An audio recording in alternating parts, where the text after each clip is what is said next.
So I had big plans to be productive today, and the fact of the matter is I'm being quite unproductive, actually. I haven't really accomplished much today except for going to Target. But they had toilet paper, so I guess it was worth it, right? What a time to be alive. So anyways, I haven't really done much today. I'm basically just laying in my room watching Magnum PI reruns with my dogs. Both just hanging out right here. I haven't even made my bed, obviously. And my tanks don't look good either. Look at this. Look how bad the water level is. That's a few days of evaporation and about a week's worth of algae growth that I haven't really done much about. But these are strange times, right? So I just wanted to be transparent and let everybody know that it's all right not to be productive sometimes, but also, on the other hand, getting stuff done really does help take your mind off of how awful the situation is, and it really helps keep your mental health going, actually, to keep up a routine. So I'm going to try to kick my own butt and get some water changes done, and I'm sure that'll be super exciting for everybody on YouTube to watch, but I'm gonna film it anyways. So I've decided against filming myself doing water changes because I don't want to do that. So I did manage to make the bed though. Looks pretty decent, right? There's my babies. Anyway, so in lieu of filming myself doing water changes, and honestly I've decided to procrastinate and put off water changes until tomorrow, I'm going to take you on a tank tour of my unapologetically dirty fish tanks. I know we all have them, so why not, right? All right, so why am I doing a tour of my dirty fish tanks?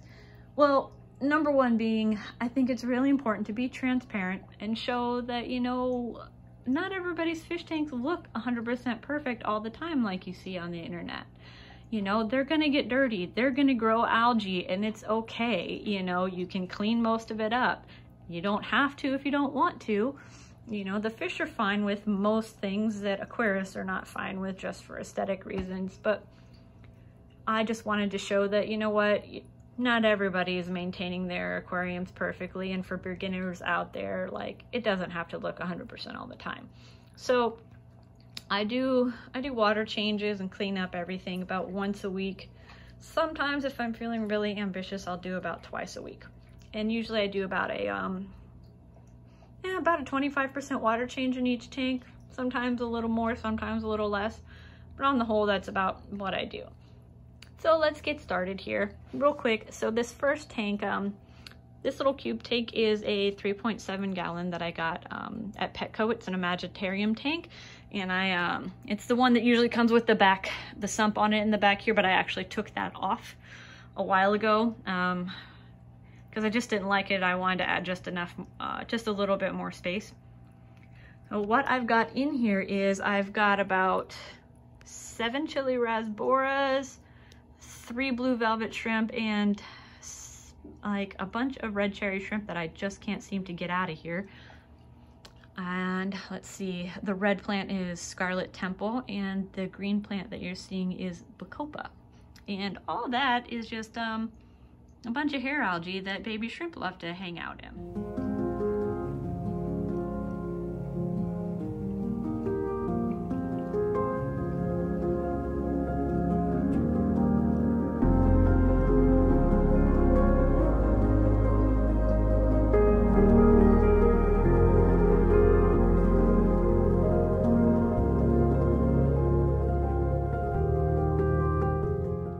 I have this little 5 gallon. This is a top fin 5 gallon that I got from PetSmart a while ago, and like the other ones, I took the side filter compartment off and added my own stuff. There's not a whole lot living in here except for a gaggle of cherry shrimp and 3 sparkling grammies, which I hardly ever see because they like to hide. Oh wait, there's one right there. You see him coming out? Right there on the bottom left. Pretty little iridescent blue eye. They are cute fish. I do hear them croaking a lot, which is really cool, though they mostly do it at night after the lights turn off. And I love these fish. They are super cute. They do chase my shrimp a lot though.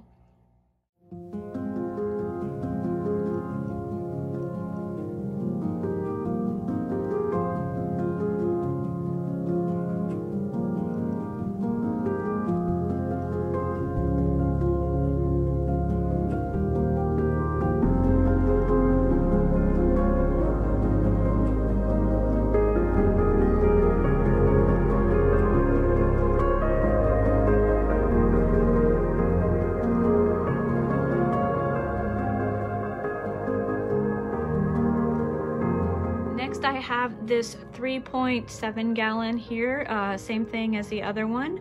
And this betta, his name is Jim Hopper, like the character from Stranger Things, big fan of that show.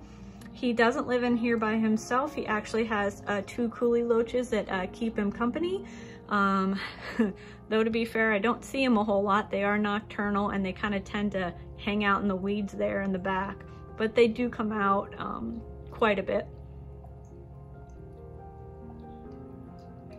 Oh, also I should mention that most of the plants in here, including the immerse grown, that is all Wisteria. And this one is, this is a bunch of pearlweed, and I'm trying to get it to kind of carpet or make some shag carpet up here in the front as an experiment. And then the back is Ammonia gracilis, something like that. It's not thriving, but it's not dying either. Honestly, not a big fan of the aquascape in this tank, but I don't really know what I want to do with it, so I'm just kind of leaving it like it is.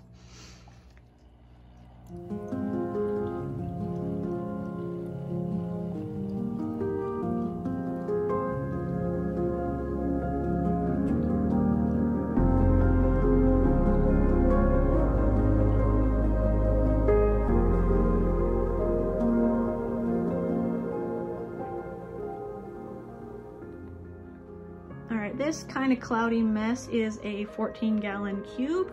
I got this right before the lockdown and didn't have a chance to get some proper lighting on it, so I've got two of my old AquaNeat lights that I had on a couple 10 gallons that I don't have set up anymore. I put those on top of there.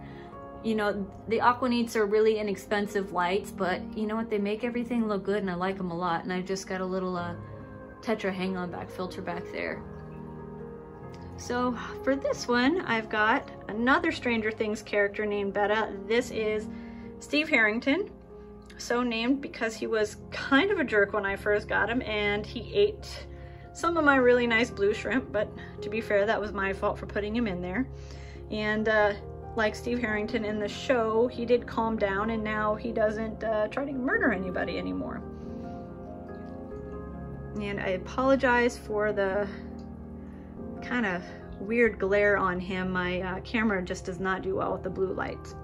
So I've got Steve in here with quite a few cherry shrimp. I've got 1 autosynclus and a bunch of ember tetras. And if you can see back here, I've got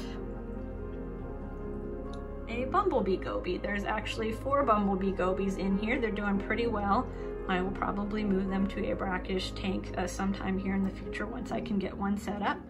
But for now, they're doing pretty good, and they've even, I saw one of the females with some eggs the other day, so they're doing well enough to maybe think about spawning, and that's pretty decent, I think. I also have 2 mystery snails in here.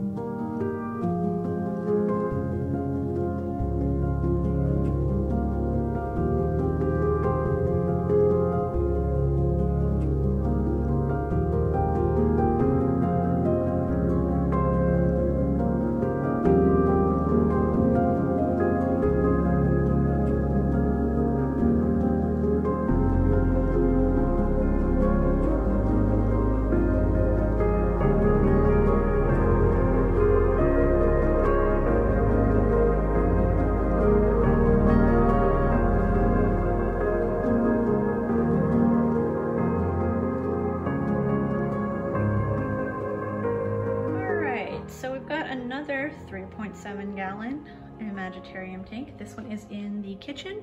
Same little mignon filter and Lomini light. I really like that light in this tank quite a bit. I think it looks really well. And this tank houses my favorite betta. Don't tell the other ones. His name is Radar.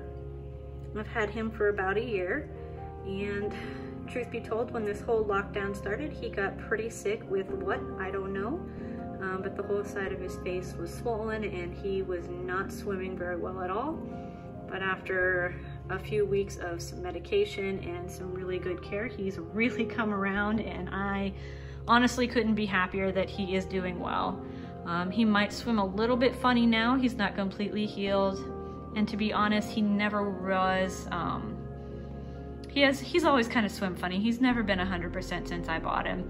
And I knew that going in when I did get him. Now, this is one of my favorite tanks. I've got a crypt here in the corner, some Starigon repens, however you pronounce that. And this plant right here is all Creeping Jenny. I also have quite a few cherry shrimp in here. And I know common wisdom is to not put cherry shrimp with your bettas. And I would 100% agree with that, and it totally depends on the individual betta. I would say if anybody is going to do that, make sure your betta has got some age on them first before you start putting them there with shrimp. I've noticed when I've tried that in the past, the younger bettas really tend to try to murder a lot of shrimp. And that it's no fun watching your betta eat all your shrimp. So I've had pretty decent success with my bettas going in with shrimp after I've had them for at least like 6 months or so. That being said, really just kind of take my advice with a grain of salt here. It doesn't really work in every situation, but it's just something that I've been pretty lucky to be able to do.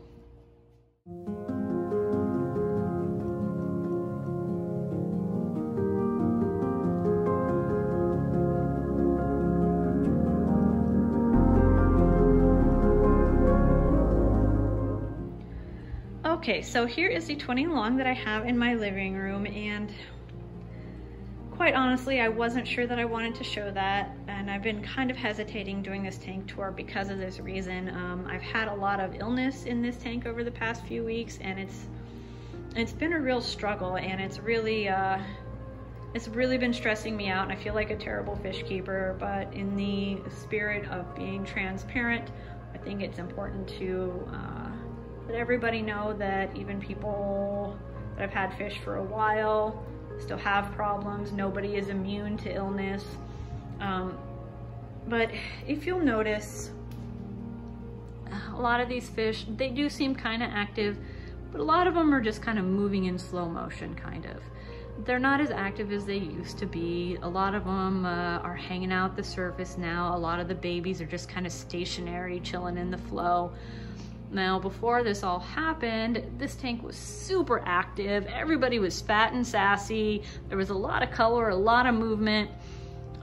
So what happened was I had a lot of guppies in this tank for a while, and I went to like PetSmart, Petco, and I got some other guppies because I wanted to kind of add different genetics in here and some different colors, right? So I bought a few males of different colors, and I did not quarantine the new ones before I put them in here. And that was a huge mistake. I don't know why I didn't do it. I just, you know what, I didn't have the space. I didn't think about it for whatever reason. You know, it was kind of right around the time that this whole lockdown started, and I had a million other things on my mind at the moment. So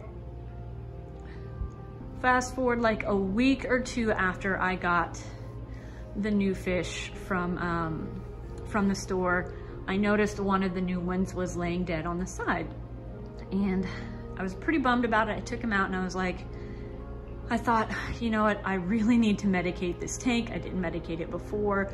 They're probably due for a deworming or what have you. So I went ahead and put some general cure in there to try to avoid getting any of the others sick.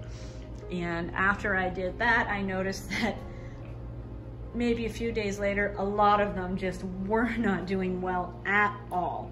You know, they started getting gray patches on their bodies. They got that kind of characteristic live bear shimmy some of them had died, and a lot of them had just long stringy white poop. And yeah, it's gross, but the white stringy poop is a sign of worms. So after a lot of research and a lot of talking to some more experienced fish keepers, we didn't really pinpoint exactly what happened, but obviously the new fish brought in some sort of disease, spread it to the other ones. I'm medicated, and I'm thinking that in the process of deworming them, a lot of them had a lot of problems passing those worms, and they just had more stress factors than they could really handle at the time. So I've medicated with General Cure, I've medicated with Maricin and Prozipro and marine salt, and not all at once, sometimes on top of each other when safe, but this has been ongoing for a few weeks. And I have lost about, truth be told, about 20 guppies, and it's been pretty crappy, to be honest. I don't like it. Nobody likes losing fish. I don't like it when the animals I'm in charge of don't feel well. It makes me sad. So that being said, that's what's going on with this tank. So it is ongoing. I'm trying to get a lot of the fish that I still have to feel better, and a lot of them are coming around, but it's been a struggle. So that being said, let me get to some of the plants that I have in here, which is my favorite part about this tank. So this big lime green, beautiful monstrosity back there is Wisteria, which is one of my favorite aquatic plants because, as you can see, it grows like gangbusters. And then I've got this really pretty tiger lotus in here. And after I put this tiger lotus in, the crypt actually that I had not seen grow any leaves in at least 6 months started growing up from underneath it. So it's just kind of growing together now, and I think that looks pretty cool. And in the back I've got some jungle val, and right here on this side I've got some pearlweed. And one of the cool things I like about this tank, since it's been set up for over a year, is there's a lot of really cool little life in here. For instance, I've got some of this moss growing. I don't even know where that came from. Got a couple different types of algae. You can see I've got a bunch of this kind of blanket algae, and then right back here with this little shrimp on it is a different type. It's softer and poofier, almost like a Marimo moss ball, but not. I don't even know what that is. And I've used, the big piece of wood in here is actually cholla, which is, you don't really see that a lot in aquariums as a main piece of driftwood. You really only see like those little stubby pieces that people use for their shrimp, but I love cholla as a driftwood, and I would love to use more of it in the future. But as you can see, the algae's kind of taking it over, but you know what, honestly, I don't really mind. I think it looks pretty cool. But I really love this tank. I love the plants, I love the ecosystem in here, and despite the problems that I've had with it, I still think this one is my favorite.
All right, that is it for now. Thank you so much for watching. Please like and subscribe. I'd really appreciate it.